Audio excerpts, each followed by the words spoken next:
ಇದು ನಿನ್ನೆ ನಡೆದಂತಹ ಘಟನೆ ನಿಜವಾಗ್ಲೂ ಇಡೀ ರಾಜ್ಯದಲ್ಲ ಇಡೀ ದೇಶದ ಜನನೇ ನಿಜವಾಗ್ಲೂ ಕೂಡ ಎಲ್ಲ ಒಂದು ಬೆಚ್ಚೆದ್ದಿದ್ದಾರೆ. ಯಾಕೆ ಅಂತ ಹೇಳಿದ್ರೆ ಮೂಕ ಪ್ರಾಣಿಗಳನ್ನು ಕೂಡ ಜನಗಳು ಬಿಡಲ್ವಾ, ಈ ತರಹ ಒಂದು ಪರಿಸ್ಥಿತಿ ಆಗಿದೆ ಇವತ್ತು.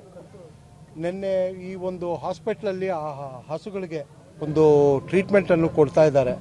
ಇವತ್ತು ನನಗೆ ಬಂದಿರೋ ಮಾಹಿತಿ ಪ್ರಕಾರ ಆ ಕೆಚ್ಚಲನ್ನೆಲ್ಲ ಕತ್ತರಿಸಿರೋದಕ್ಕೆ ಹಾಲು ಕೂಡ ಹಿಂಡ್ಲಿಕ್ಕಾಗಲ್ಲ, ಅದಕ್ಕೆ ಇಂಜೆಕ್ಷನ್ಸ್ ಕೊಟ್ಟು ಹಾಲು ಒಣಗಲಿಕ್ಕೆ ಆ ಒಂದು ಏನೊಂದು ಇಂಜೆಕ್ಷನ್ಸ್ ಕೊಡಬೇಕು, ಟ್ರೀಟ್ಮೆಂಟ್ಸ್ ಎಲ್ಲವನ್ನು ಕೊಡ್ತಿದ್ದಾರೆ. ಇಲ್ಲ ಅಂತ ಹೇಳಿದ್ರೆ ಅದು ಹಾಲು ಅಲ್ಲೇ ಕೆಚ್ಚಲಲ್ಲೇ ಉಳ್ಕೊಂಡ್ರೆ ಬಾವು ಬಂದು ಹಸುಗಳಿಗೆ ಒಂದು ಪ್ರಾಣಾಪಾಯ ಕೂಡ ಆಗುತ್ತೆ ಅಂತ ಹೇಳಿ ಇವತ್ತು ಆ ಟ್ರೀಟ್ಮೆಂಟ್ ಕೂಡ ನಡೀತಾ ಇದೆ.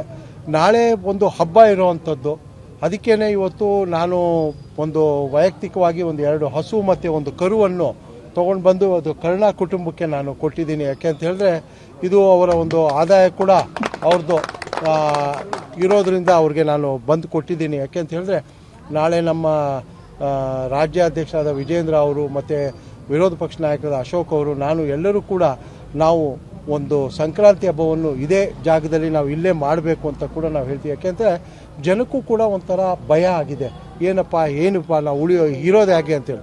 ನಾವು ಅದಕ್ಕೆ ಜನರಿಗೆ ಒಂದು ವಿಶ್ವಾಸ ಕೂಡ ತುಂಬಲಿಕ್ಕೆ ಮತ್ತು ಕುಟುಂಬಕ್ಕೆ ಕೂಡ ಒಂದು ಧೈರ್ಯ ತುಂಬಲಿಕ್ಕೆ ನಾವು ಬಂದು ಎಲ್ಲಿ ಘಟನೆ ನಡೆಯುತ್ತೋ ಅಲ್ಲೇ ಈ ಒಂದು ಹಸುಗಳಿಗೆ ಪೂಜೆ ಮಾಡಿ, ಆ ಹಾಸ್ಪಿಟ್ಲಲ್ಲಿರುವಂಥ ಹಸುಗಳಿಗೆ ಕೂಡ ನಾವು ಪೂಜೆ ಮಾಡಿ ನಾವು ಇಲ್ಲೇ ನಾವು ಸಂಕ್ರಾಂತಿ ಹಬ್ಬವನ್ನು ಕೂಡ ನಾವು ಆಚರಿಸಲಿದ್ದೇವೆ.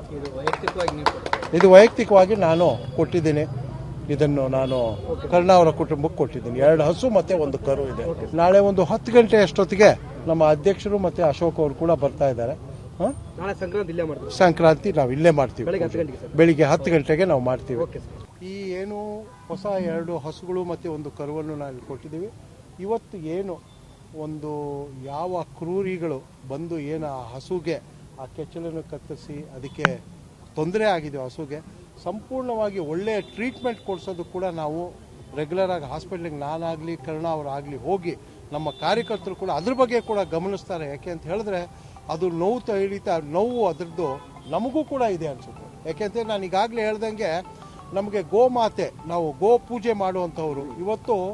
ಯಾವತ್ತು ನಾವು ಒಂದು ಮಗುವಿಗೆ ತಾಯಿ ತೀರ್ಕೊಂಡ್ರೆ ಆ ಮಗುವಿಗೆ ಹಾಲು ಕೊಡೋದು ಹಸುವಿನ ಹಾಲು, ಅಂತಹ ಗೋಮಾತೆ, ಅದು ಮಾತೆಯ ಸಮಾಜ.